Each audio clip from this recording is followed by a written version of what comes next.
भगवान के 12 जो है बड़े प्रधान भक्त हैं। कौन कौन है?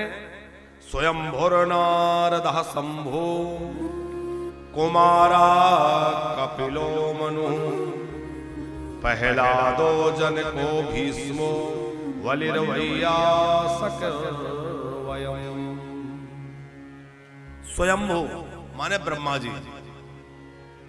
12 जो भक्त कहलाते हैं वो कौन कौन है? पहले है ब्रह्मा जी, दूसरे है भगवान शंकर, तीसरे है देवर्षि नारद। स्वयंभुर नारद शंभु, ब्रह्मा जी, नारद जी, शंकर जी। कुमारः माने सनत कुमार जी। कपिलो कपिल नारायण, मनु महाराज स्वयंभू मनु, प्रहलाद जी, जनक जी, पितामह भीष्म, इनका भी उसमें नाम आता है 12 लोगों में। राजा बलि, श्री सुखदेव जी और एक धर्मराज। ये 12 भगवान के मुख्य भक्त है, प्रधान भक्त है। इन 12 भक्तों में पितामह भीष्म का भी नाम है। मतलब भीष्म कोई साधारण नहीं है।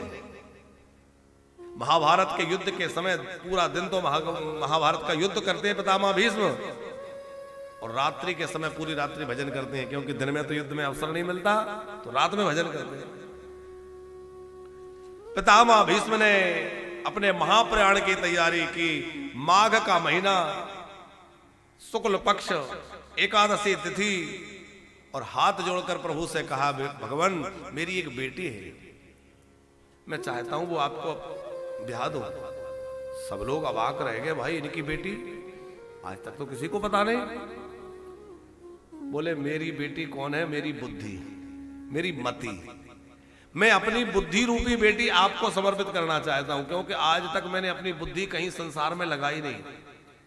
हम लोगों की बुद्धि किसी की धन में लगी है, किसी की पद में लगी है, किसी की प्रतिष्ठा में लगी है, कोई पुत्र मोह में लगा है। लेकिन भीष्म कहते हैं मैंने अपनी बुद्धि कहीं नहीं लगाई, मैं अपनी बुद्धि आपके चरणों में समर्पित करना चाहता हूं, क्योंकि मेरी बुद्धि रूपी बेटी के लिए आपसे बढ़िया कोई वर नहीं मिलेगा। आप बड़े अच्छे वर मिले हैं।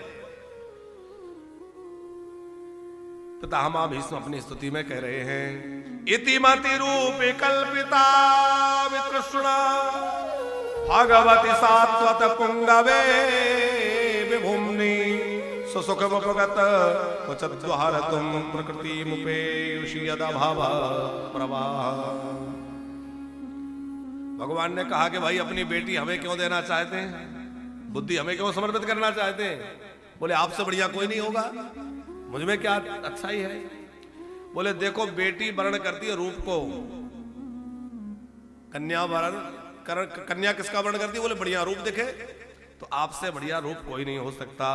कि त्रिभुवन कमलम तमाल वर्णम रवि करेगा और वरांबरम दधाने बपुरल ककुला व्रतान नाब्जम विजय सखे रतिरस्तु में नवद्या। हे भगवान, आप तमाल वर्ण जैसे नील वर्ण के हैं, तमाल वृक्ष उस जैसा आपका, उसके पत्तों जैसा आपका वर्ण है।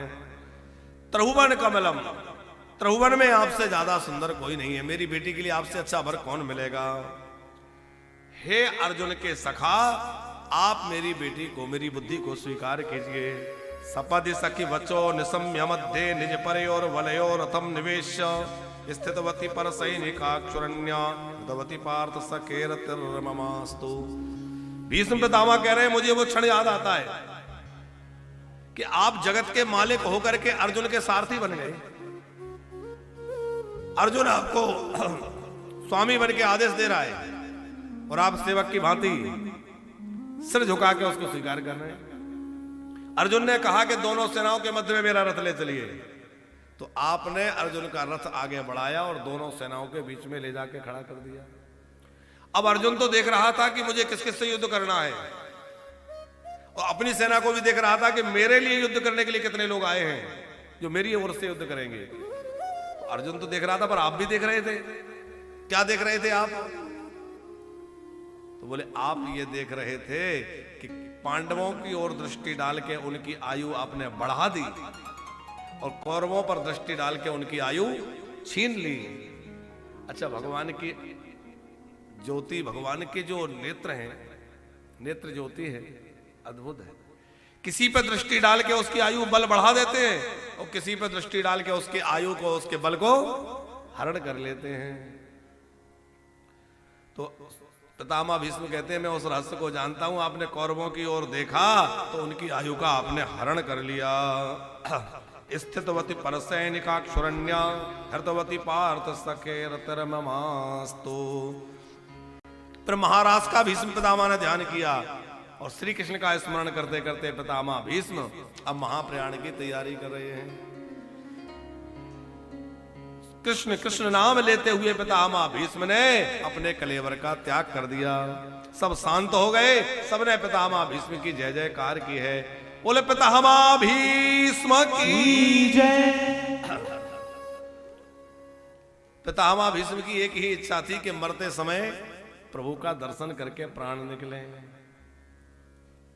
और हम भी आप लोगों से बार बार यही कहते हैं, वशिष्ठ जी यही व्यवस्था हो रही है कि भैया प्राण निकले तो भगवान की शरण में निकले। देखो, जीवन जहां कटा वो समय और परिस्थितियां थी। जन्म कहां हुआ ये हमारे हाथ में नहीं था, लेकिन मृत्यु कहां हो ये प्रबंध हम कर सकते हैं। पितामह भीष्म का एक ही प्रण था, प्रभु जब मेरे प्राण निकले तो आप मेरे सामने मंद मंद मुस्कुराते हुए खड़े हों। आप भी जीवन में ये व्रत लीजिए, ये संकल्प कीजिए कि जब प्राण निकले तो वृंदावन की भूमि में निकले, गोविंद के चरणों में निकले और यमुना के तट पर निकले।